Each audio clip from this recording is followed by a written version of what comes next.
Hello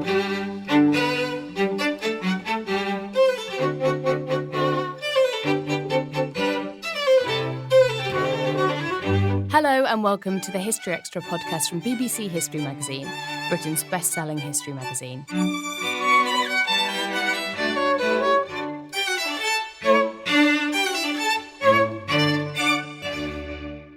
I'm Ellie Cawthorne. Last Friday, the 8th of November, a new blockbuster, Midway, hit US and UK cinemas. The film is inspired by the real events of the 1942 Battle of Midway, in which the US and Japanese went head-to-head in the middle of the Pacific. And most of its characters are based on real figures, including the main protagonist, US air pilot Dick Best. Its director is Roland Emmerich, whose previous films include Independence Day, The Day After Tomorrow, The Patriot, and Godzilla. I headed to London to meet him and find out more. So what was it about the Battle of Midway that made you think, okay, this could be a really great war film? 20 years ago, I saw this documentary about it, and I realized immediately that's an amazing comeback story.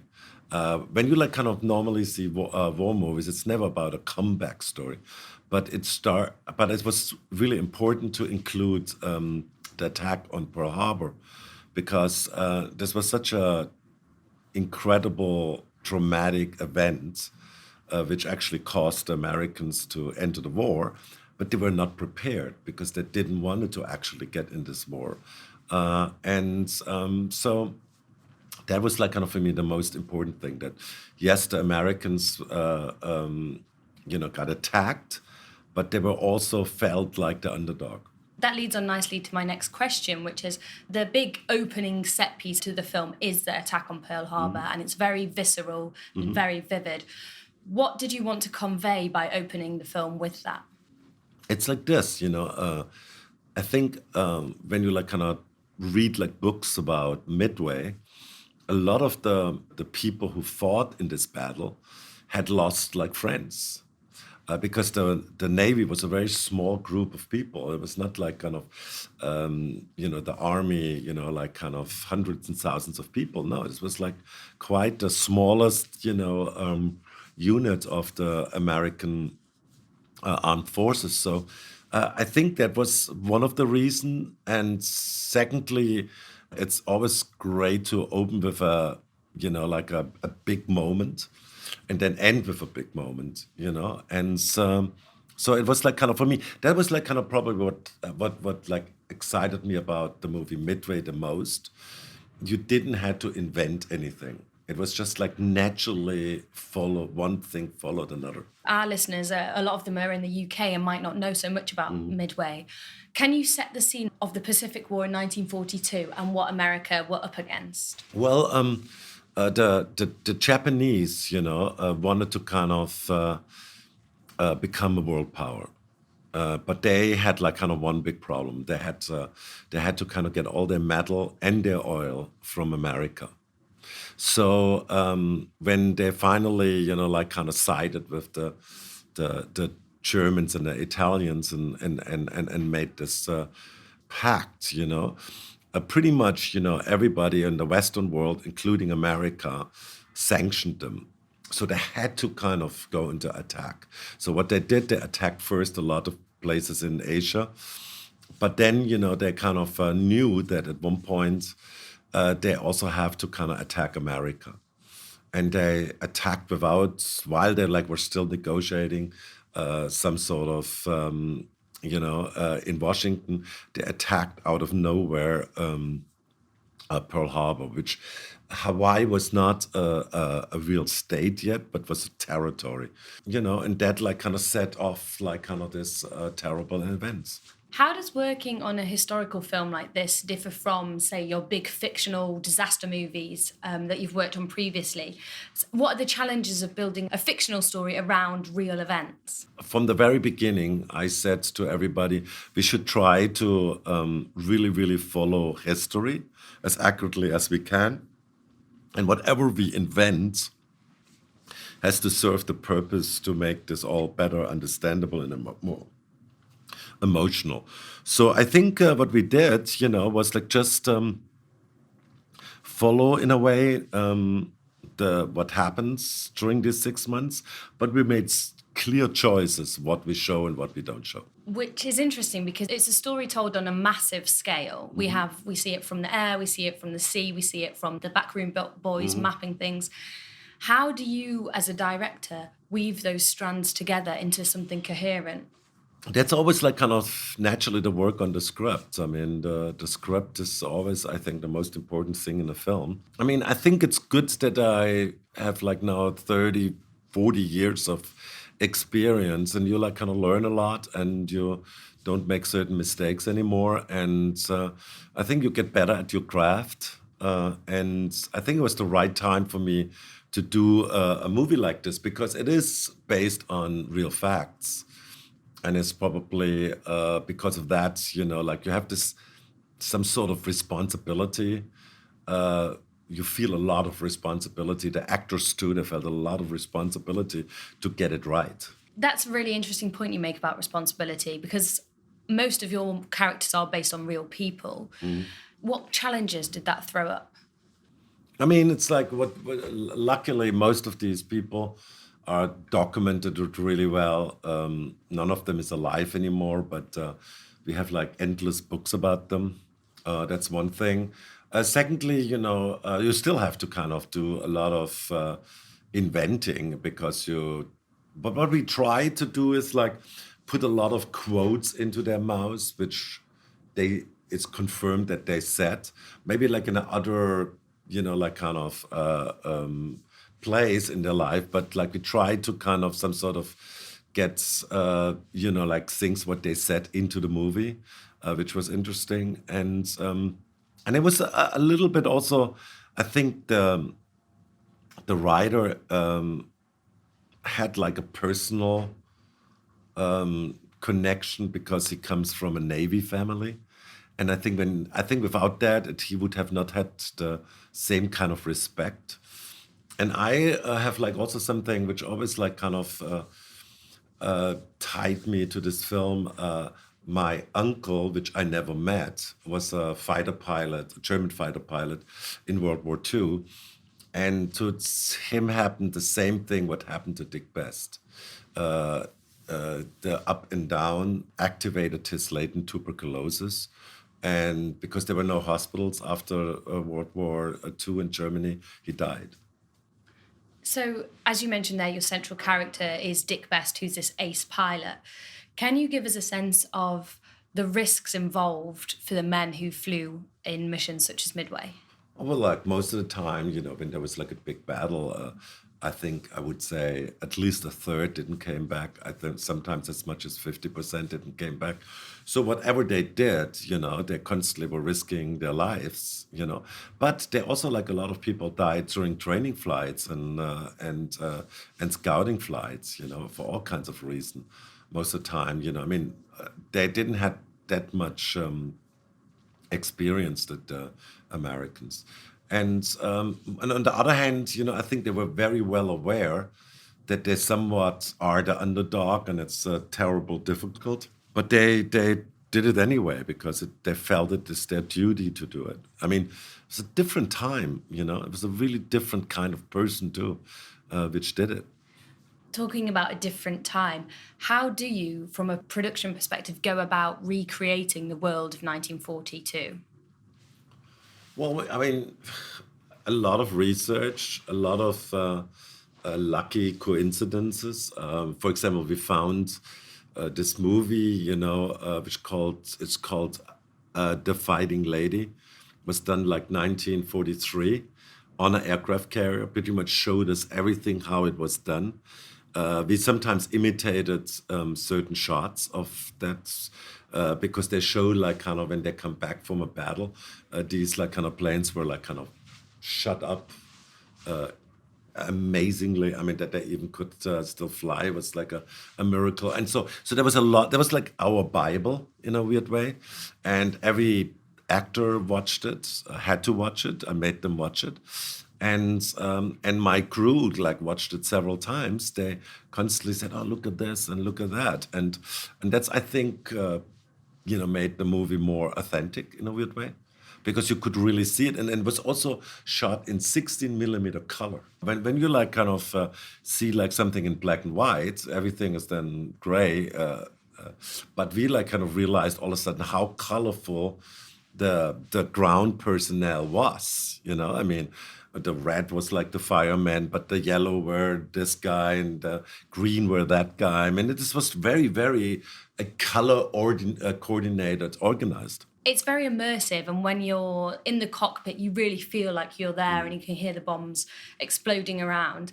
How do you go about creating something that is simultaneously true to fact, but also really an exhilarating action thriller? Well, it's like kind of, I mean, from the very beginning, I always like kind of said this to myself. I think every movie in my mind has to show something people haven't seen. And in war movie, you have seen a lot of dogfights and stuff, and that's why we like kind of don't show so many dogfights. But I realized, when I watched certain documentary footage, how wild actually dive bombing is, just wild. And I kind of said to myself, look, this is what I want to show the world, how this felt. And when you like kind of see this today, you cannot believe it that actually people did that. Because today we have like somebody on a joystick from 2,000-3,000 miles away, like kind of guiding a missile into some village, and he's like kind of not even involved, besides like kind of steering this thing. At that time, it was like kind of people who pretty much like, risked their life. And this like against, like 10, 20 ships shooting at them. So it was like this kind of thing, which I always felt has to be the absolute high point of this film. You mentioned there that we've seen a lot of dogfights, for example, in World War II films before. But what are some of your favourite war films, and which did you take inspiration from? My all-time favorite war film is probably A Bridge Too Far, because it has also this complicated, and you see really how war is like kind of more or less done. Also shows like both sides very well. And then like Saving Private Ryan, because you have like kind of this visceral feel of what like kind of the D-Day invasion looked like. And then when it comes to air battles, Battle Over Britain, there's like a movie about that, which I thought was like fantastic. Still to come on the History Extra podcast. It was like the greatest generation. They want to call the greatest generation. And I have to say, after reading so much about Midway and how they made this movie now, I believe that too.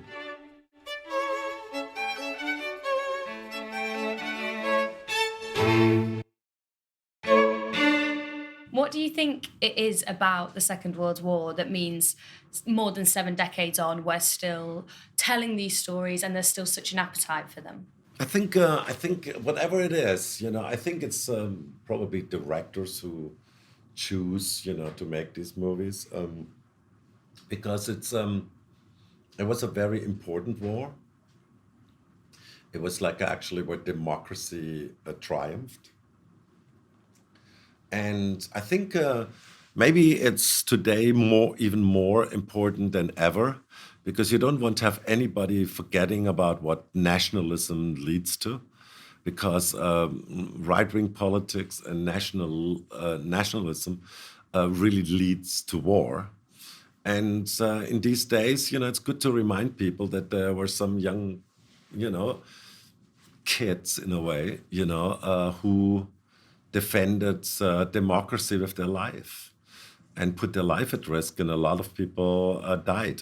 By the way, I mean, it was like kind of relatively evenly how many people died, and it was like 50 million. So can you imagine 50 million people dead? Recognizing the broader scale of this, it isn't just from an American focus. At the end of the film as well, you have a dedication to the American and Japanese that died at Midway, and you weave the Japanese perspective throughout.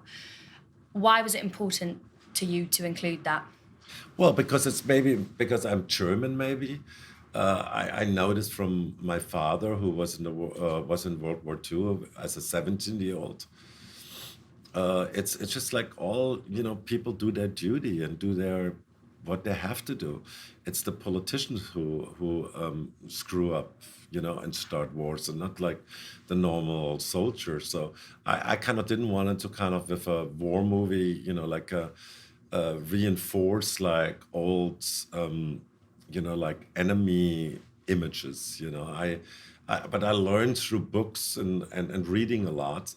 They were like kind of as brave and as noble as anybody. They had like a totally different kind of upbringing than the Americans, and their society even today is quite different than the American society. But nevertheless, I didn't want to make them, like kind of bad guys, because they weren't bad guys. Do you think that this is a different film than, for example, a director would have made 30 years ago from that I perspective? think so. Yeah, I think so. They would have like probably had like a big cheering scene at the end, which I totally didn't do on purpose. They would have not shown, like noble acts of the enemy, which I show. People go down with their ships at the end of the movie. And so I was like kind of really, it was important for me to make this like as modern as you can make a movie like that. Another strand of the story, which we haven't discussed yet, is that of intelligence. And you have the intelligence officer Leighton and his team. Why did you want to weave that in alongside the battleship? Because it was a very important element of this whole battle. I mean, first, it's like Leighton had lost, like kind of sight of the Japanese fleet, and whenever they lost sight of them, an attack was imminent because they went radio silent. And he didn't push hard enough. He should have said even it's a small possibility, but they could attack Pearl Harbor. But he didn't push hard enough. So when Nimitz came in, he was like kind of wanted to kind of give up his job and serve on a destroyer. And Nimitz said, no, you have now to overcome your guilt. You now can show that you are able to kind of be better than that and push harder. And he pushed hard, and even like kind of Nimitz had to, push him, because there was a big kind of a conflict between Naval Intelligence Washington and Naval Intelligence in Hawaii. And actually, the Hawaii people were like kind of the good ones. The Washington ones were always thing. But for an admiral to go against Washington was super risky. The naval intelligence people had cracked the Japanese code. So the surprise was this time on the Japanese side, because the Americans were laying waiting for their fleet. And that changed pretty much everything. What would you want people to take away from this film? Well, it's like I think a lot here in Europe, it will be the first time that they even know about it and hear about it, which is fine.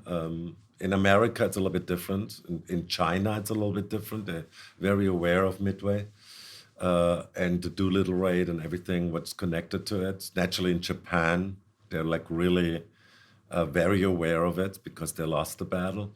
I think mainly I want to kind of put a monument to these amazing characters who risked their life to fight for democracy. And as I said, it's